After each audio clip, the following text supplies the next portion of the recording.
마음 톡톡 충전소. 마음을 알아가는 시간, 마음을 들여다보는 시간. 우리들 마음에 따뜻한 온기를 불어넣을 준비 되셨나요? 자, 월요일에 함께하는 코너입니다. 마음아 마음아. 성신여대 심리학과 서수연 교수님 함께합니다. 어서 오세요. 네, 안녕하세요. 네, 지난 한 주 동안 잘 지내셨나요? 네, 굉장히 잘 지냈습니다. 제가 미리 듣기론 오늘은 다른 때보다 해주실 이야기가 많다고 들었어요. 얼른 시작해 볼까요? 네, 좋습니다. 함께할 주제는 무엇인가요? 네, 오늘 코비드로 인해서 아이들 등교일도 많이 줄어들고 재택근무도 많이 늘고 친목 모임도 많이 줄어들었다고 얘기를 하는데요. 그래서 우리는 평소보다 더 적은 사람들과 만남을 가지고 인간관계도 많은 변화가 생겼어요. 그래서 오늘은 관계에 대한 이야기를 한번 해보려고 해요. 맞아요. 저도 코로나 이전 상황과 비교하면 훨씬 모임도 줄고 또 친구들 만남도 제가 좀 의식적으로 피하게 되더라고요. 또 거리 두기를 해야 하니까. 교수님도 그런 변화가 있으시겠죠? 아, 네, 맞습니다. 저는 일단 수업이 다 온라인 수업으로 전환이 되기도 하고 학생들 만나는 거 저는 굉장히 좋아하거든요. 네. 근데 학생들도 잘 못 만나고 집에서 수업을 하다 보니까 또 아이들과 함께 있는 시간이 굉장히 길어졌어요. 그래서 이런 코로나19로 인해 변화된 우리의 관계에 대해 한번 살펴볼까 합니다.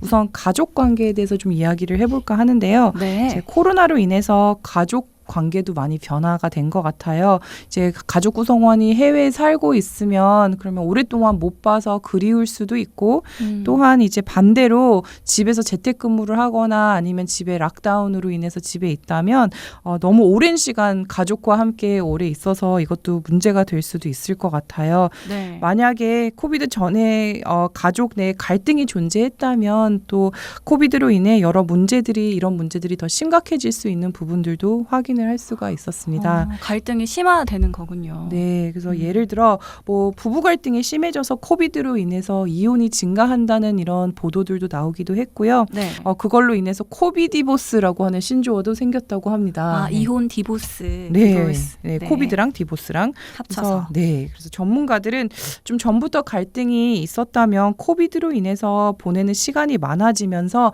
이혼을 그 전에도 망설이고 있었는데 이게 약간 결정적인 계기가 될 수도 있었다고 해요. 그렇군요. 네. 또 가정 폭력도 늘어났다고 들었습니다. 네, 맞아요. 가정 폭력도 많이 증가를 했다고 하는데요.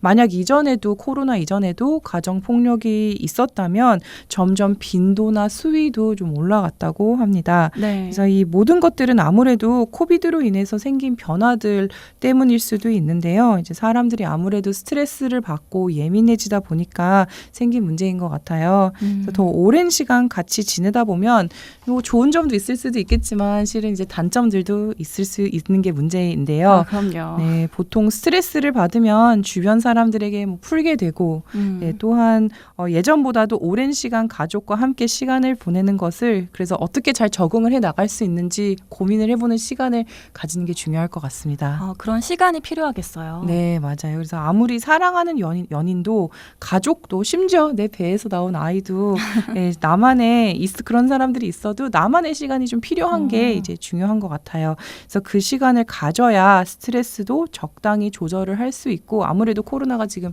장기화가 되고 있잖아요. 네. 그래서 이런 장기전에 이제 대비할 수 있는 그런 준비를 하는 게 중요할 것 같습니다. 그래요. 왼종일 같이 있으면 없던 갈등도 생길 수밖에 없을 것 같은데 그럼 그렇게 재정비하는 시간은 어떻게 가질 수 있을까요? 약간 이제 내가 냉장고라고 생각을 하면 좀 이해가 더 쉬울 것 같은데요. 이제 네. 아무래도 가족들이랑 오랜 같은 시간을 보내다 보면 잠시 냉장고 문을 닫고 재정비를 하는 시간을 가지는 게 중요할 것 같습니다. 그래서 의도적으로 뭐 부모라면 더더욱 그럴 시간이 필요한 것 같은데요. 의도적으로 뭐 혼자만의 시간을 가지고 뭐 예를 들어 혼자 산책을 잠깐 가진다든지 네. 아니면 잠깐이라도 아이를 맡기고 커피를 한잔 하러 간다든지 이런 시간이 굉장히 중요할 것 같아요. 그리고 많은 분들이 그거 잠깐 한다고 뭐가 달라질까라고도 라고도 이제 좀 생각을 하실 수가 있는데요. 의외로 생각보다 그 짧은 시간을 가지는 게 큰 변화를 가져올 수 있다는 그런 말씀을 드리고 싶습니다. 네, 가족이어서 왜 자칫 배려하지 못하는 부분이 꽤 많은데요. 이렇게 가족 간에도 한 번 더 살피고 서로의 마음을 재정비할 수 있는 시간을 가지는 것이 상당히 중요하겠다는 생각이 듭니다. 코비드로 인한 또 다른 인간관계의 변화가 있을까요? 네, 이제 가족 관계 이외에도 직장 관계나 아니면 뭐 사회 관계에 대해서도 생각을 해볼 수가 있는데요. 네. 이제 직장을 먼저 말씀을 드리면 저는 코비드 이후에 실은 굉장히 좋았던 점 중에 하나는 불필요한 회의들이 많이 없어졌다는 거예요. 네. 그래서 이제 예전에는 꼭 만나서 뭐 밥이라도 한 끼 먹으면서 회의를 하던 것들이 이제 뭐 화상 회의나 아니면 뭐 간단한 이메일로 이제 그냥 마무리가 되는 경우가 있어서 좀 시간을 확보하는 데는 좀 좋았던 부분이 있었던 것 같고요.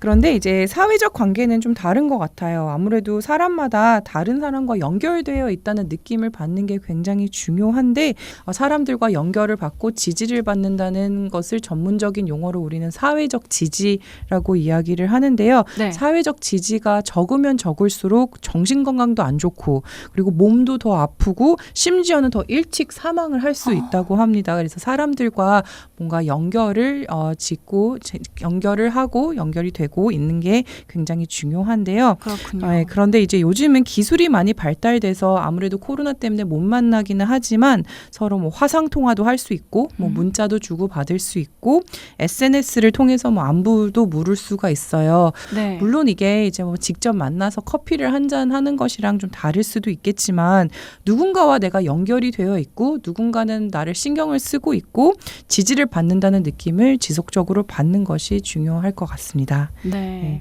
그래서 기회가 된다면 오랫동안 연락이 닿지 않았던 사람 중에서 이제 그동안 연락해야지 이런 분이 계시다면 잠시 연락을 좀 해보고 그리고 보고 싶었던 친척들이나 가족들이 있다면 이 기회를 틈타서 연락을 해보기를 저는 추천드립니다. 추천드립니다.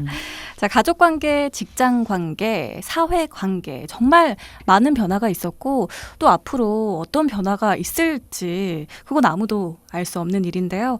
모쪼록 보고 싶으면 만나고 얼굴 보면서 차 한잔 할 수 있는 그런 건강한 일상으로 하루빨리 돌아갔으면 좋겠습니다. 네, 저도 꼭 그런 날이 빨리 오기를 바라고 있습니다. 네. 네, 그리고 그런 의미에서 오늘은 마지막은 우리의 마음을 행복하게 만들어줄 좀 연애 이야기를 해볼까 해요. 네. 네, 아마도 비혼이신 분들도 코비드 이후로 굉장히 많은 고민들이 생겨났을 것 같아요. 예를 들어 뭐 지금 연애 중이라면 계속 만나기는 해야 되는데 안전한 방법으로 어떻게 연애를 이어나갈 수 있을까? 혹은 만약 싱글이라면 아무래도 사람을 만날 기회들이 줄어들었기 때문에 어떻게 사람들을 만날 수 있을까? 어떻게 기회를 가지고 있을 수 있을까? 이런 고민이 들 것 같은데요. 네. 이제 우리는 연애를 하면 우리 몸에 옥시토신이라고 하는 호르몬이 나오게 됩니다. 이게 사랑의 묘약이라고 불리기도 하는 옥시토신이라는 호르몬인데요.